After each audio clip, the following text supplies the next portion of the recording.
Hey everyone, I'm Natalie Bensavenga. And I'm Leanne Jamira, and this is Heating Up. That's right, this is the show that explores the intersection between the foods that we love to make and the conversations that we need to be having around social justice and climate change. So sit back and relax while we make comfort foods that are good for you and good for the planet.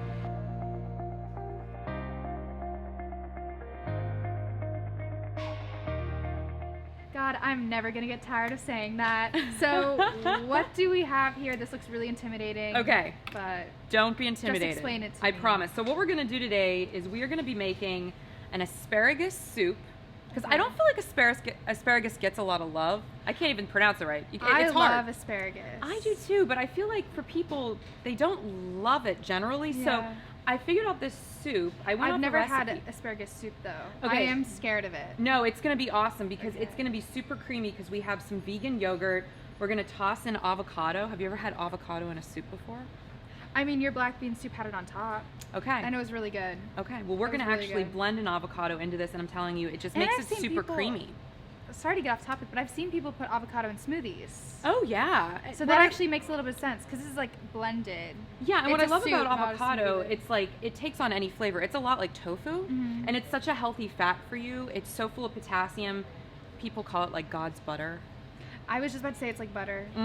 So it's Yeah. amazing. And then for some protein, we're going to blend in some white beans. I used cannellinis, but you can use whatever you have on hand. We're going to do some leeks, some dill. It's going to be amazing. Some white onion. Literally, all we're going to do is chop everything up, toss it in a soup pot, and while it's simmering, we are going to make a vegan egg salad sandwich to go with Again, it. something I've never had, so I'm a little Really? bit nervous.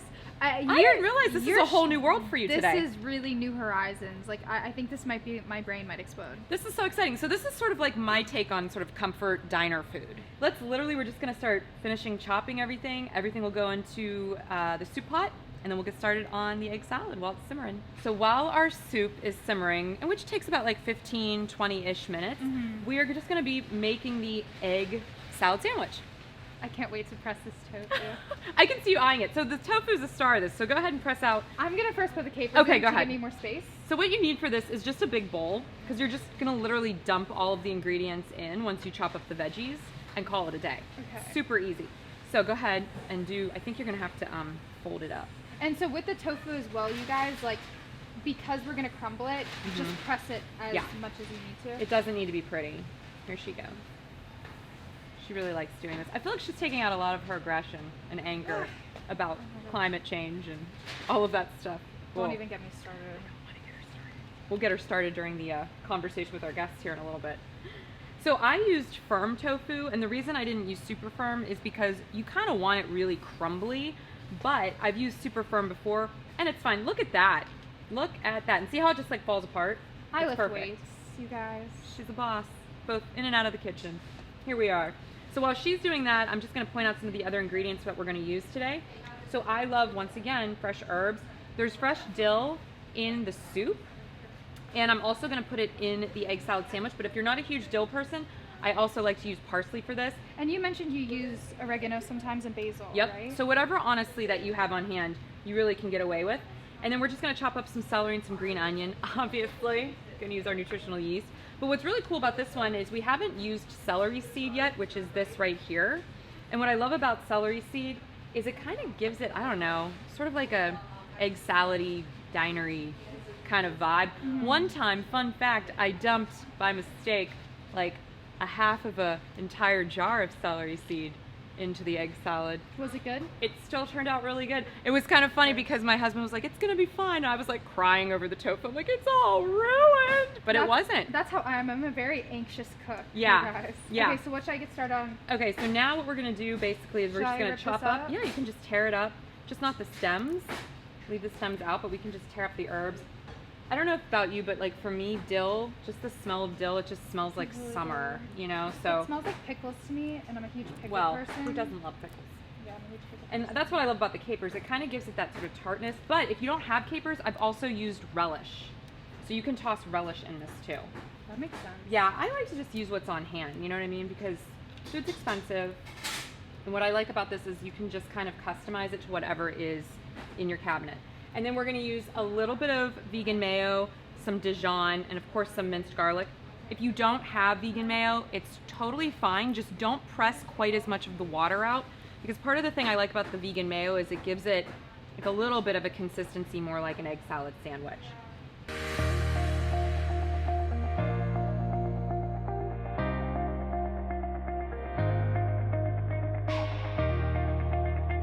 All right, so our sandwich looks amazing, and now I can't wait to try. I know, you did it. I'm so proud. All right, let's bring on the soup. I contributed something to this meal. Well, you contributed everything because it's your recipe and it smells so good. Are you excited to try it? It has the Natalie flavor profile. You know? I think that that's what we have to call it. Something like Bensavangology. That's the type of flavors that this woman creates. I love it. Okay, let's go for it. I'm really excited for you to try the asparagus soup first too. because I know that this was a little concerning for you. That's really good. Do you like it? That's really good. I think I need to add a little bit of salt. More salt? Am I crazy? No. I need everything to be really salty. You know, I think I take after my mom because we're both not huge salt people, and I always feel like salt's something you can add. So go ahead. My dad salt never right there. adds salt to anything. I mean, we Actually, did add. now that with my second bite, I don't think that I need salt. And here we go. I don't think that I need And now she's decided there's no salt. You know why else though? Because the miso paste also has salt in it. Mm-hmm. So whenever you add miso, just go light on the regular salt because give it time to meld. This will even get a little more salty as the day goes by. But I'm so glad you like it. I want to try the egg salad. Go for it. Let's do it. Okay. I'm going to do fork and... Go ahead. Actually, should I just do bite? I mean, I was just going to do bite, but some of us are bolder than others with our mock egg salad sandwich. Okay, ready? Okay. This is going to be fun because it's going to go everywhere. All right. All right, 1, 2, 3. Mmm. Yeah. It's like diner food, right? But like super food. I could eat like 10 of these. I know. Sometimes I just literally eat it out of the bowl over the sink, but don't tell anyone I was doing that as I was Keep making that to yourself. I was doing that as I was making it. Well, I can't wait for our guests to try this as well because I think they're really going to be... They'll really like it, I think. they're going to be impressed. I think Even if it they'll didn't really have enough salt for Leandra, but that's fine. No, it's salty enough. It's salty enough. It doesn't hurt at all. It's salty enough. It's good. It's salty enough.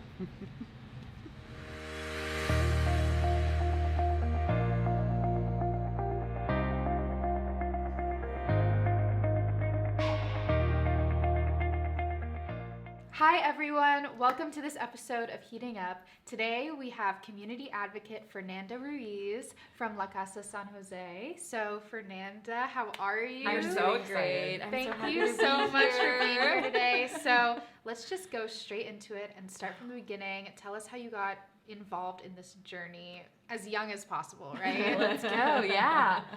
So my name is Fernanda. I am 24 years old right now, and I came to this country when I was 4. Okay. And I came from Mexico City. So my family and I immigrated when I was 4 years old, and we were lucky and privileged enough really to be able to come here with a tourist visa first. So my dad was a dentist in Mexico. He studied to dentistry school, graduated, and started being a dentist. And he also had a couple of like other side hustles. And Side hustles while being a dentist? Yeah. Really? Yeah, he had a side hustle. It's actually super random, but he would breed dogs and like sell them and like do like dog grooming, and so he's just like a man of many talents. Like A Renaissance man. A Renaissance he is, man, yeah. truly. And so we have dogs, and like he always like cuts their hair and stuff like that. So it's super cute. But yeah, he had that side hustle, and my mom was like a secretary, and we lived like a middle class kind of life in Mexico City, and they found that although he was a dentist, although he had like a good job and everything, he was making more money coming here to the United States when he would come seasonally as a dishwasher, working in restaurants, long hours. He would make way more money than he was as a dentist at home. And so that's kind of what got my parents like wheels turning of like, okay, I think we should make this change and uproot our life and our family and come to a brand new country. And so I came when I was 4, and my sister was, I think, 9 years old or 10 at the time.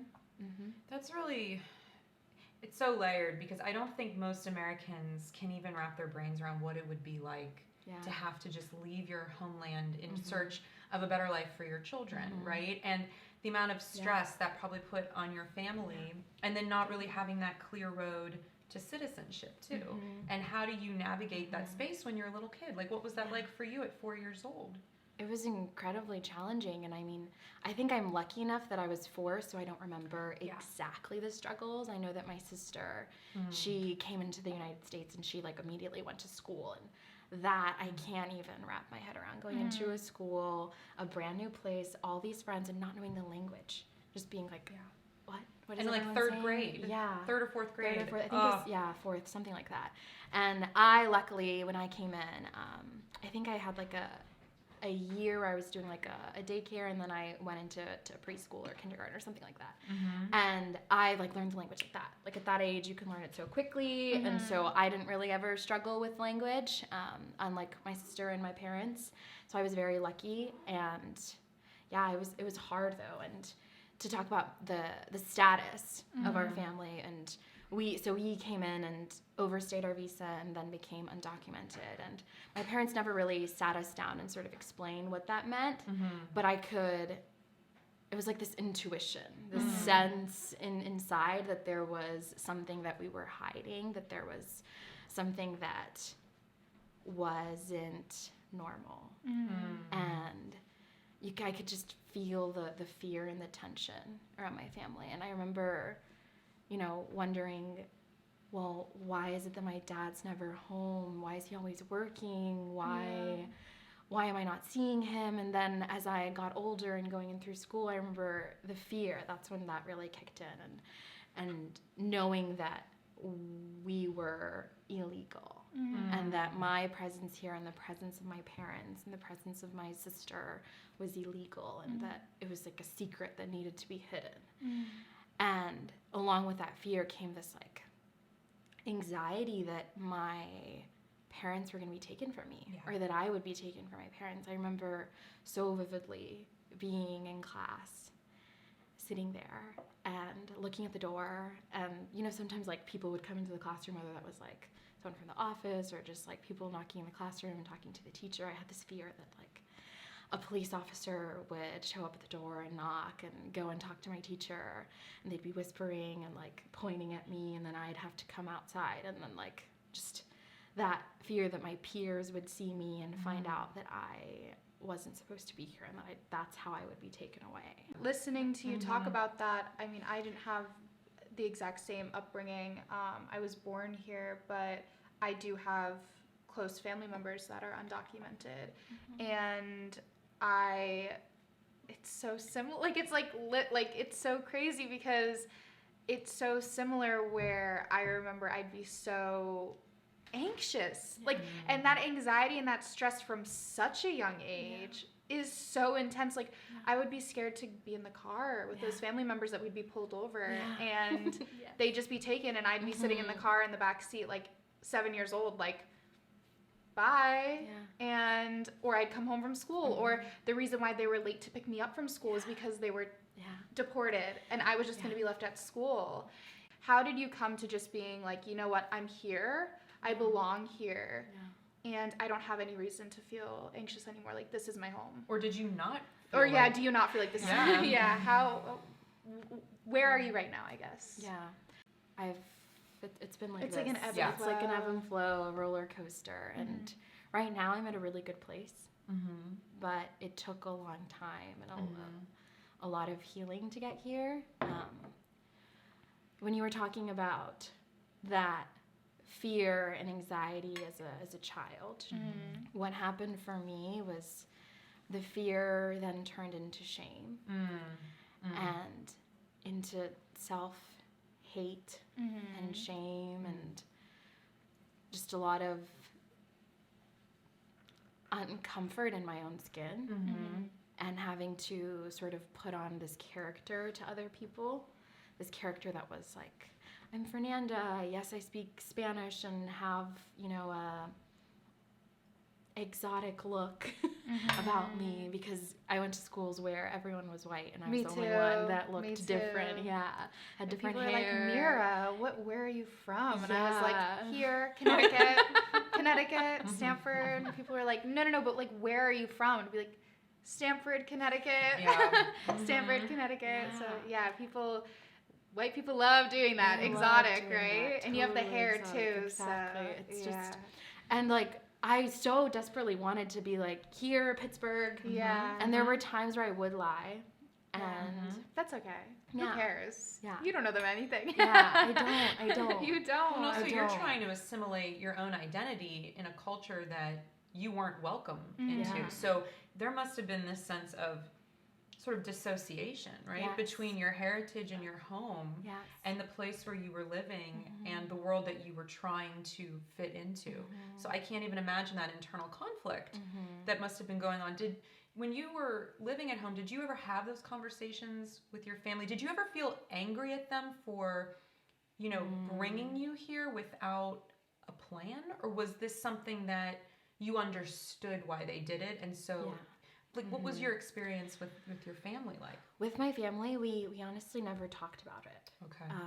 But I did have, like I said, like this intuition, this knowing that this is what was right, what we had to do. And I was never angry at them. I think maybe I did feel resent that I couldn't be myself. Yeah. And didn't really know where to place that anger.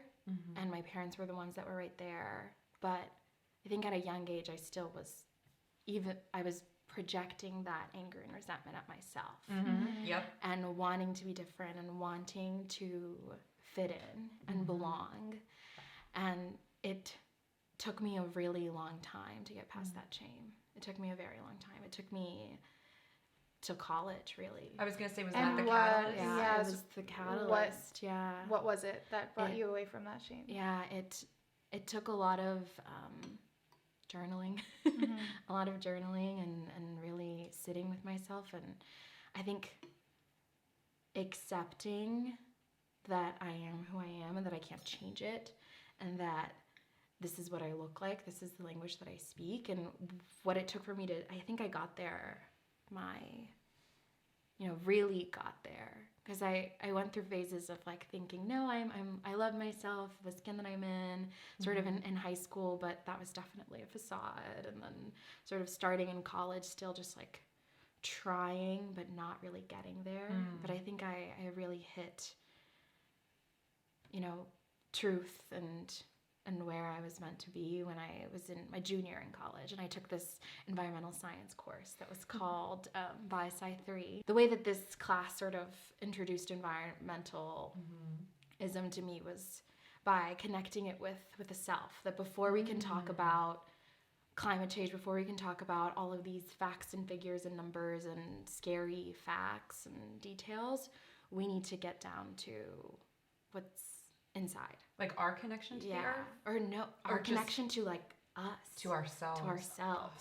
As an organizer, especially in environmental organizing, like how you relate to other people and how you work amongst other people is how you get anything done successfully. And also just when you're working with yourself, like if you're burnt out, if you're not taking care of yourself, if you're speaking unkindly to yourself, like you'll last a couple weeks before you really just break down. And so it does make complete sense though for viewers who are like, ugh, this is what we're sending our kids to college for. No, but like it makes sense because you really need to have those tools to then be able to, and with climate change, thinking about it is so overwhelming that like the only way that we can solve this is if each of us are like able to be kind to ourselves and one another and like just be like, you know what, we're in this situation, we'll get through this as best as we can, and we also need to rest, we need to take care of ourselves, we need to love ourselves. And so thankful that you brought that up because Leandra, to your point,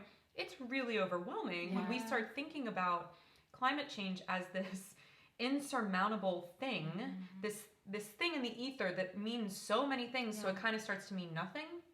So when you break that down and start talking about it from the individual perspective. Not that we're saying individuals can solve climate change, because systems need to be put in place. But right? individuals make up the bigger community. That's right. Yeah. That's because we're always like right here. Yeah. It's like Come one on. brain. You and I are literally It's like right here. We're like right here. Come on. And I love it. So to get back to you, my darling.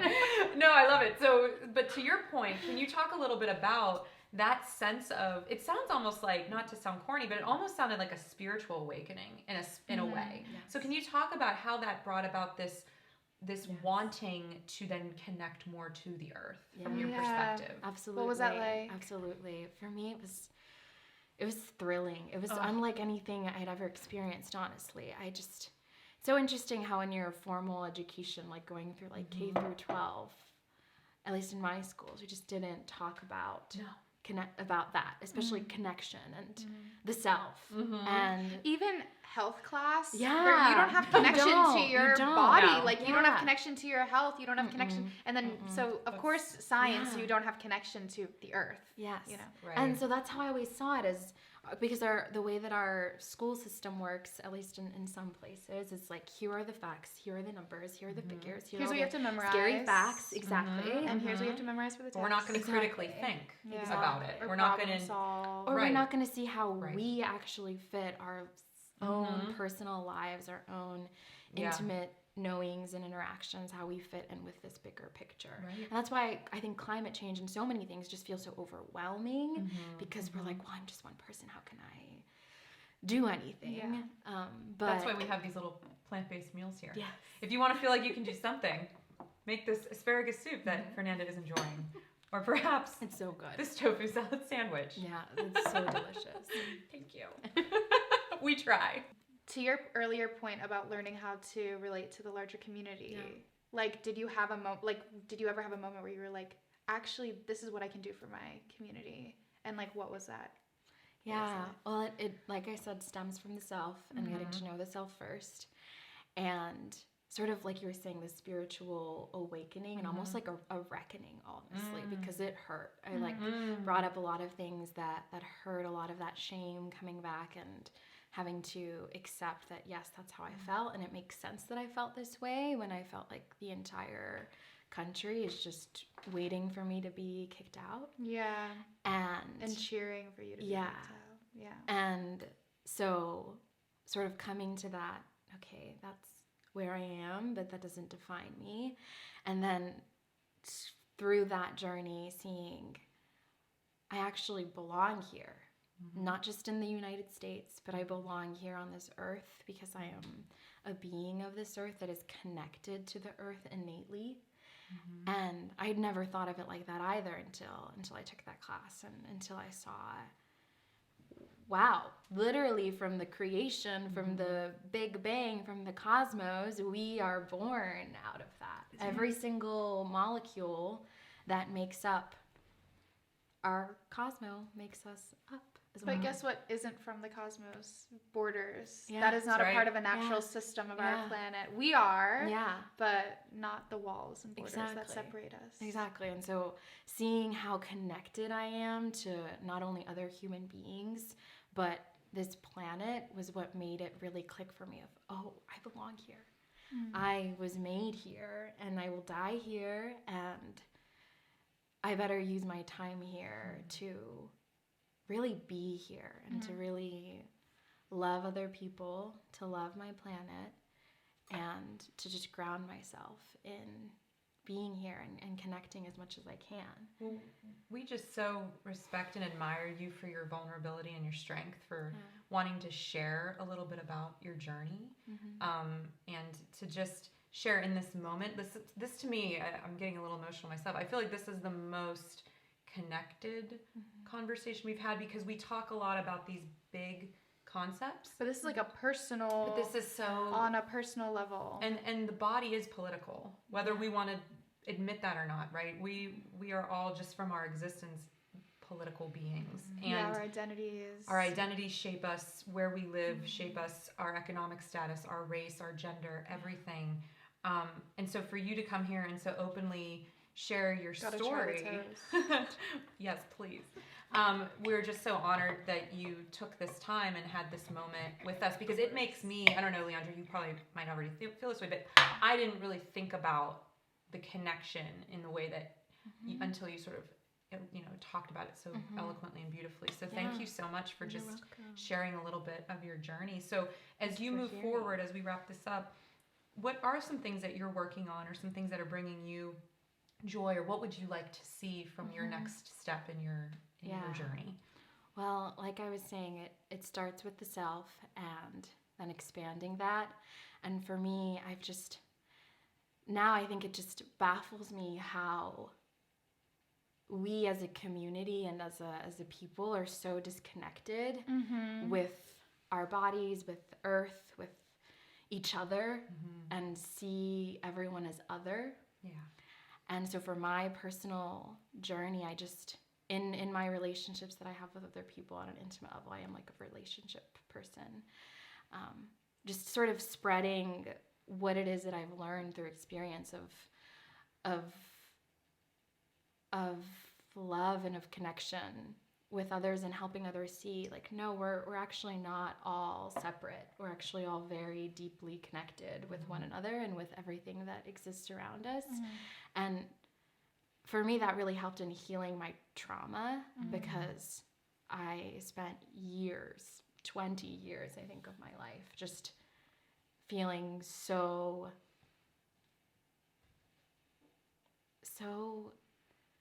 wrong. Like I didn't belong here. Yeah. So, And would you say that environmentalism made you feel... Yeah, it made me feel like I finally belonged, and like I was finally where I was meant to be, which is right here. And we're happy that you're right here. I'm happy to be with here us, too. about to have this. Yeah. Well, we've been nibbling, Yeah. but I don't want to deny us any Yeah, longer. once the camera turns off, it it turns into free-for-all animal. over here. Yeah. It's like, it's not for the It's faint not of heart. pretty, you guys. So, It's the bonus footage. Yeah. But we appreciate you so much, and I appreciate you. thank you for spending some time with us this afternoon. Yes. Bye, everybody. Bye. Okay, you can dig in now.